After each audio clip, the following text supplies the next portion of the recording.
இறையேசுவில் பிரியமான சகோதர சகோதரிகளே, நமது ஆண்டவர் இயேசு கிறிஸ்துவுடைய திருப்பெயரால் உங்களுக்கும் உங்கள் குடும்பத்தில் இருக்கிற அனைவருக்கும் அன்பும் சமாதானமும் மகிழ்ச்சியும் உண்டாவதாக.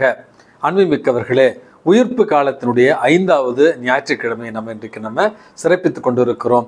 அன்புமிக்கவர்களே, விடுமுறை காலம் 10ஆம் 12ஆம் வகுப்பு முடிவுகள் எல்லாம் வந்திருக்கிறது. ஆகவே பிள்ளைகளுக்கு சரியான எதிர்காலத்தை தேர்ந்தெடுக்க கலந்து ஆலோசித்து தூய ஆவியானவருடைய துணையோடு எந்த படிப்பை எடுக்கலாம், எந்த படிப்பை எடுத்தால் என்ன எதிர்காலம் இருக்கிறது என்று கலந்து ஆலோசித்து தயவு செய்து முடிவெடுக்க பெற்றோர்களாகிய உங்களை அன்போடு கேட்டுக்கொள்கிறேன். இரண்டாவது ஒரு முக்கிய செய்தியாக, இந்த விடுமுறை காலத்தில் குடும்பங்கள் எல்லாம் நிறைய ஒன்று சேரும், திருத்தலங்களுக்கு செல்லுகிற ஒரு வாய்ப்பு, உறவுகள் எல்லாம் ஒன்று கொடுக்கிற ஒரு நேரம், பிள்ளைகளுக்கு புதிய பயிற்சிகளை கொடுக்கிற நேரம். ஆகவே இந்த விடுமுறை காலம் அவர்களுக்கு ஒரு புத்துணர்ச்சியை தருகிற ஒரு காலமாகவும், பெற்றோர்களுடைய உடனிருப்பையும் இறுக்கத்தையும் உணர்த்துகிற ஒரு காலமாகவும், புதிய காரியங்களை கற்றுக்கொள்கிற ஒரு காலமாகவும் இதை பயன்படுத்தினால் இந்த விடுமுறை ஒரு ஆசீர்வாதமாக இருக்கும். அதே நேரத்தில் விடுமுறை காலங்களில் தான் தீய பழக்கங்கள், தீய நண்பர்கள், புதிய உறவுகள் நம்மை தவறான பாதைக்கு இட்டு செல்கிற ஒரு வழிமுறைகள்லாம் இருக்கிறது. தயவு செய்து பெற்றோர்களே உங்கள் பிள்ளைகளை பாதுகாப்போடு பராமரித்திட உங்களை அன்போடு வேண்டி விரும்பி கேட்டுக்கொள்கிறேன். காரணம், 2-3 நாட்களுக்கு முன்பாகத்தான் இந்த பொள்ளாச்சியில் நடந்த பாலியல் குற்றங்களுக்கு எதிரான தண்டனை கிடைத்திருக்கிறது. குற்றவாளிகளுக்கு சாகும் வரையில் ஆயுள் தண்டனை கொடுக்கப்பட்டிருக்கிறது. 450க்கும் மேற்பட்ட டீனேஜ் பெண்கள், இளம் பெண்கள். ஆகவே தயவு செய்து பெண் பிள்ளைகள் பாதுகாப்போடு பொறுப்புணர்வோடு நடந்து கொள்ளவும், எச்சரிக்கையாக இருக்கவும் பெற்றோர்கள் துணை இருக்க உங்களை அன்போடு கேட்டுக்கொள்கிறேன். அன்புமிக்கவர்களே, பாஸ்கு காலத்தின் உயிர்ப்பு காலத்தினுடைய 5வது ஞாயிற்றுக்கிழமை சிறப்பித்துக் கொண்டிருக்கிறோம் அப்படி என்று சொன்னேன்.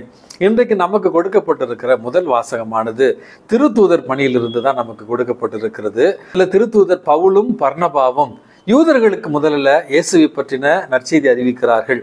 யூதர்கள் அந்த நற்செய்தியை புறந்தள்ளிவிடவே அல்லது ஏற்றுக்கொள்ள தயங்கவே அவர்கள் புறவினத்தாருக்கு நற்செய்தியை கொண்டு செல்லுகிறார்கள். அன்புமிக்கவர்களே, எங்கெல்லாம் தூய பவுலும் பர்னபாவும் நற்செய்தியை அறிவித்தார்களோ அந்த இடத்துல எல்லாம் இயேசுவின் சாட்சிகளாய் அங்கே ஒரு திருச்சபையை நிறுவி அதில் தகுதியான மூப்பர்களை அங்கு நியமித்து வந்த ஒரு அழகான செய்தியை தான் இன்றைக்கு முதல் வாசகத்தில் நம்ம வாசிக்கிறோம். அன்புமிக்கவர்களே, இயேசுவுக்காக துன்புறும் திரு அவைக்காக தானும் துன்புற்று அந்த துன்பத்தில் நிறைவு கண்டதைத்தான் திருத்துதர் பவுல் இன்றைக்கு நமக்கு தருகிறார். நம்முடைய திருச்சபை, நம்முடைய கிறிஸ்தவ வாழ்வு என்பது துன்பத்தில் இருந்துதான் வெளிவந்த ஒரு திருச்சபையாக விசுவாசமாக நம்ம கருதுகிறோம். ஆகவே இறை வேண்டல் மூலமாகவும் நோன்பிருந்தும் நம்முடைய வாழ்வை நம்ம பாதுகாத்து கொள்ள வேண்டும், விசுவாசத்தில் நிலைத்து நிற்க வேண்டும் என்பதைத்தான் முதல் வாசகம் நமக்கு சொல்லுகிறது. இரண்டாவது வாசகம் என்பது திருத்தூதர் யோவான் எழுதிய திருவெளிப்பாட்டு புத்தகத்திலிருந்து கொடுக்கப்பட்டிருக்கிறது. புதிய வானகமும் புதிய வையகமும் எப்படி உருவாக்கப்பட்டது என்பதைத்தான் இன்றைக்கு 2வது வாசகமாக நம்ம வாசிக்கிறோம். அன்புமிக்கவர்களே, திருத்தூதர் யோவான் இந்த திருவெளிப்பாட்டு புத்தகத்தை எழுதி கொண்டிருந்த பொழுது திரு அவை துன்புற்ற ஒரு திருவையாக, துன்புறும் ஒரு திரு அவையாக, வேதகலாபணியினுடைய ஒரு திரு அவையாகத்தான் இருந்தது. கிறிஸ்தவர்கள் இயேசுவுக்காக மறைசாட்சியாக கொலை செய்யப்பட்ட அந்த ஒரு காலத்துல தான் புதிய வானகமும் புதிய வையகமும் துன்புறும் திருச்சபைக்கு காத்திருக்கிறது என்பதைத்தான் இன்றைக்கு 2வது வாசகமாக நம்ம வாசிக்கிறோம். ஆகவே சிலுவை என்பது கிறிஸ்துவுக்கு மாட்சிமையாக நிறைவேறுவது போல துன்பம் என்பது ஒரு நாள் நமக்கு மாட்சிமையை கொண்டு வரும் என்பதைத்தான் இந்த 2வது வாசகம் நமக்கு சொல்லுகிறது. ஆகவே மண்ணுலகில் துன்பங்கள் ஏற்படுகிற நேரத்தில், மனக்கசப்புகள், வேதனைகள், தடைகள், சோதனைகள் ஏற்படுகிற நேரத்தில் இவைகளெல்லாம் தாண்டி தான் நம்ம மாட்சிமை உற வேண்டும். ஆகவே இந்த துன்பங்கள் மாட்சிமைக்கான படிக்கற்கள் என்பதையும் புரிந்து விசுவாச கண்ணோட்டத்தில் துன்பங்களை ஏற்றுக்கொள்ள 2வது வாசகம் நமக்கு அழைப்பு விடுகிறது. 3வது வாசகம் திருத்தூதர் யோவான் எழுதிய நற்செய்தியில 13வது அதிகாரத்திலிருந்து எடுக்கப்பட்டிருக்கிறது. 13வது அதிகாரத்தினுடைய முதல் பகுதியில இயேசுவனுடைய இரா உணவு, கடைசி உணவு. அந்த இரா உணவுல தான் யூதாஸ் இஸ்காரியத்து நற்கருணையை உட்கொண்டு இயேசுவை காட்டி கொடுக்க வெளியேறுகிறான். அன்புமிக்கவர்களே, நற்கருணை என்பது இயேசுவனுடைய உடலைத்தான் இன்றைக்கு நான் சொல்லுகிறேன். இயேசுவனுடைய உடலை முதலில் பெற்றுக்கொண்டுதான் அப்படிப்பட்ட ஒரு பாவ செயலுக்கு யூதாஸ் இஸ்காரியத்து சென்றான்.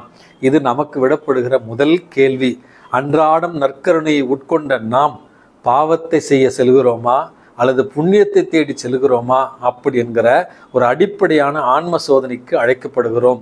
இரண்டாவது ஒரு செய்தியாக அன்புமிக்கவர்களே, இயேசு இந்த ஒரு பதட்டமான ஒரு சூழ்நிலை, ஏனென்றால் பாடுகளுக்கு முன்பாக நடக்கிற நிகழ்வு இது. இன்னும் 2-3 மணி நேரம் தான் இருக்கு பாடுகள் இறப்புக்கு. அந்த இறப்புக்கு முன்னால என்ன மனநிலையில நம்ம ஆண்டவர் இயேசு கிறிஸ்து இருந்திருப்பார் என்று நம்மளால் உணர்ந்து கொள்ள முடியும். அன்புமிக்கவர்களே, இப்படிப்பட்ட ஒரு பதற்றமான ஒரு சூழல், இன்னும் என்ன நடக்க போகுது, எவ்வளவு துன்பங்கள் வரப்போகிறது என்று தெரிந்து கொண்ட அந்த ஒரு சூழ்நிலையில தான் மிக சுருக்கமாக ஒரு பிரியாவிடை செய்தியாக, கடைசி செய்தியாக, தன்னுடைய கடைசி ஆசையாக இன்றைய நற்செய்தி வாசகத்தில் வருகிற நான் உங்களை அன்பு செய்தது போல நீங்கள் மற்றவர் மீது அன்பு கூறுங்கள் அப்படி என்று விவிலியத்திலேயே கொடுக்கப்பட்டிருக்கிற கட்டளைகளில் மிக கடினமான ஒரு கட்டளையை தான் இன்றைக்கு நமது ஆண்டவர் இயேசு கிறிஸ்து நமக்கு தருகிறார். இரண்டாவது செய்தியாக, உங்களுடைய செயல்கள் மூலமாக நீங்கள் என்னுடைய சீடர்கள் என்பதை இந்த உலகத்தினர் அறிந்து கொள்வார்கள் என்று. இயேசுவினுடைய உண்மை சீடத்துவம் என்பது அன்புல வாழ்வது, அன்பின் சாட்சிகளாக வாழ்வது என்பதைத்தான் இரண்டாவது ஒரு செய்தியாக இந்த நற்செய்தி வாசகத்தில் நம்ம கொடுக்கிறார். அன்பு மிக்கவர்களே, ஒருவர் மற்றவரை அன்பு செய்யுங்கள். இதில் என்ன ஃபாதர் கஷ்டமா இருக்கு, இதில் என்ன வித்தியாசம் இருக்கு, இது என்ன புதிய கட்டளை அப்படின்னு நீங்க கேட்கலாம். லேவியராகமம் 19வது அதிகாரத்துல தான் இந்த கட்டளை கொடுக்கப்பட்டிருக்கிறது. ஒருவர் மற்றவரை அன்பு செய்யுங்கள். இதுல என்ன புதுமை இருக்கு, இதுல என்ன மிகப்பெரிய கஷ்டம் இருக்குன்னு நீங்க கேட்கலாம். அன்பு மிக்கவர்களே, இதுல நமது ஆண்டவர் இயேசு கிறிஸ்து 1-2 வார்த்தைகளை சேர்த்து சொல்லுகிறார். நான் உங்கள் மீது அன்பு கூர்ந்தது போல, அல்லது நான் உங்களை அன்பு செய்தது போல நீங்கள் மற்றவரிடத்துல அன்பு கூறுங்கள். நான் உங்கள் மீது என்கிற இந்த வார்த்தை தான் மிக கடினமான ஒரு வார்த்தையாக நான் பார்க்கிறேன். நான் உங்கள் மீது அன்பு கூர்ந்தேன், அன்பு கூறுகிறேன் என்றால் நமக்காக பாடுபட்டு சிலுவையில் சொல்லன்னா துன்பத்தை அனுபவித்து நமக்கு மீட்பை பெற்றுக் கொடுத்த அந்த அன்பைத்தான் சொல்லுகிறார். நான் உங்கள் மீது அன்பு கூர்ந்தது போல நீங்கள் மற்றவரிடத்துல அன்பு கூறுங்கள். அப்படி என்றால் இந்த மண்ணுலகில் நம்முடைய அன்பு என்பது தியாகத்தின் வெளிப்பாடாக இருக்க வேண்டும். துன்பங்களை ஏற்றுக்கொண்ட ஒரு அன்பாக இருக்க வேண்டும். கரிசனை உள்ள ஒரு அன்பாக இருக்க வேண்டும். விட்டு கொடுக்கிற ஒரு அன்பாக இருக்க வேண்டும். மன்னித்து மகிழ்கிற ஒரு அன்பாக இருக்க வேண்டும். மன்னித்து மறக்கிற ஒரு அன்பாக இருக்க வேண்டும். இவை அனைத்தும் நம்முடைய வாழ்க்கையில வேதனையை தரக்கூடியவை தான். ஆனாலும் இயேசு கிறிஸ்துவை போல தற்கையளிப்பு என்று சொல்லப்படுகிற தன்னையே முழுமையாக நமக்காக ஒப்பு கொடுத்த அந்த அன்பை போலத்தான் நம்முடைய அன்பு இருக்க வேண்டும் என்பதை இன்றைக்கு இறைவன் முதல் செய்தியாக நமக்கு தருகிறார். அன்பு செய்யுங்கள். நான் உங்களை அன்பு செய்தது போல நீங்கள் ஒருவரை அன்பு செய்யுங்கள். சிறுவன் தன்னுடைய தாயிடத்துல கோபித்து கொண்டு வீட்டை விட்டு ஓடுகிறான். இரவு நேரத்துல 7 மணி இருக்கும். வேகமா ஓடுறான், கோச்சிக்கிட்டு ஏதோ ஒன்று கேட்குறான், அம்மா அதை கொடுக்கல. அந்த கோபத்தில் அவன் ஓடுகிறான், எங்கு செல்கிறான் என்று தெரியவில்லை. திடீரென்று உணர்கிறான், அவனுக்கு வயிற்று பசி. அந்த பசிக்கு ஏதாவது கிடைக்குமா என்று பார்க்கிற நேரத்தில் ஒரு ஃபாஸ்ட் ஃபுட்டு கடை அங்கே இருக்கிறது. அங்கே போகிறான். அங்கே இருக்கிற சுவையான உணவுகளை பார்த்து நாக்களை எச்சி ஊறுகிறது. ஆனால் கையில் காசு இல்லை. அங்கு சென்று அந்த கடையில் அந்த உணவுகளை பார்த்து கொண்டிருந்த நேரத்தில் அங்கு இருந்த கல்லாவில் இருந்த ஒரு பெண் இவரை அழைத்து என்ன வேணும்னு கேட்குறாங்க. பசிக்குது, ஆனால் காசு இல்லைன்னு இந்த சிறுவன் சொல்லுகிறான். அவன் மீது இரக்கம் கொண்ட அந்த பெண்மணி அவனை அழைத்து சென்று அவனை அமர வைத்து சுட சுட அவனுக்கு ஃப்ரைட் ரைஸை கொடுத்து அவனுடைய பசியை ஆற்றுகிறார். அவர் செய்த இந்த நற்செயலுக்காக கண்ணில் கண்ணீரோடும் நன்றியோடும் அந்த பெண்ணுடைய கையை பிடித்து கொண்டு ரொம்ப நன்றி, நான் பசியாக இருந்தேன், இப்போ சந்தோஷமா இருக்குன்னு கண்களை கண்ணீரோட நன்றி சொன்ன நேரத்தில் அந்த அம்மா சொன்னாங்களா, என்ன பிரச்சனை, எதுக்காக நீ வீட்டை விட்டு ஓடி வந்த? நான் கோச்சிக்கிட்டு ஓடி வந்துட்டேன், எங்கள் அம்மா மேலே கோபம், நான் இதை கேட்டேன், எனக்கு அவங்க தரல அப்படின்னு சொன்ன உடனேயே அந்த பெண்மணி சொன்னாலாம், நான் ஒரு நாள் தான் உனக்கு உணவிட்டேன், இந்த ஒரு வேளை உணவுக்காக கண்களில் கண்ணீரோடு நன்றியை எனக்கு நீ சொல்லுகிறாய். வாழ்நாள் முழுவதும் உன்னை பிறந்ததிலிருந்து அல்லும் பகலும் காத்து வருகிற உன்னுடைய தாய், அன்றானும் 3 வேளை உணவிடுகிற உன்னுடைய தாய்க்கு நன்றி சொல்ல மறந்தாயோ அப்படின்னு கேட்ட நேரத்தில் தன்னுடைய தவற்றை உணர்ந்து வீட்டிற்கு வருகிறான். தாய் காத்திருக்கிறாள். அரவணைத்து இரவு உணவுக்கு அவனை அழைத்து செல்கிறார். அன்பு மிக்கவர்களே, நம்முடைய குடும்ப வாழ்க்கையில கணவன், மனைவி, பெற்றோர், பிள்ளைகள், உற்றார், உறவினர் பல நேரங்களில் நமக்காக அத்துணை தியாகங்கள் செய்தாலும் அந்த அன்பை உணராமல் நம்ம வாழ்ந்து கொண்டிருப்போம். இன்றைக்கு இந்த நற்செய்தியின் வாயிலாக நம்மை பெற்றெடுத்த பெற்றோர்கள், நம்மை வளர்த்தெடுத்த ஆசிரியர்கள், உற்றார் உறவினர்கள், நண்பர்கள், இவர்கள் நமக்காக செய்கிற தியாகங்களை உணர்ந்து நன்றி உள்ளவர்களாக அவர்களை அன்பு செய்யத்தான் இறைவன் இன்றைக்கு அழைப்பு விடுக்கிறார். அன்னை தெரசாவை போல, புனித தொன்போஸ்கோவை போல உலகத்தில் உள்ள எல்லாரையும் அன்பு செய்யுங்கள் என்று சொல்வது ஈஸி.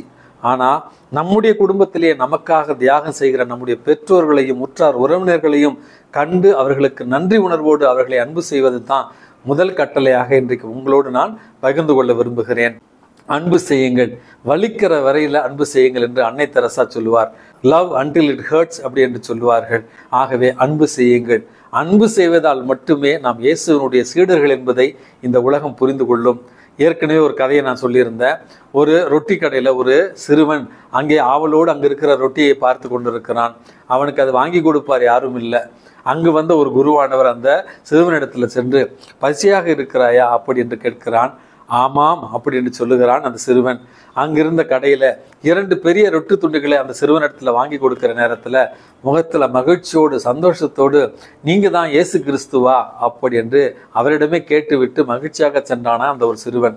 அன்பு மிக்கவர்களே, தியாகம் செய்தால் அவர்தான் இயேசு கிறிஸ்து, அன்பு செய்தால் அவர்தான் இயேசு கிறிஸ்து, மன்னித்தால் அவர்தான் இயேசு கிறிஸ்து, பகிர்ந்தால் அவர்தான் இயேசு கிறிஸ்து என்று அந்த சிறுவனுடைய உள்ளத்துல பதிந்ததால உதவி செய்த அந்த குருவானவரை பார்த்து, நீங்கள் தான் இயேசு கிறிஸ்துவா என்று கேட்கிறான்.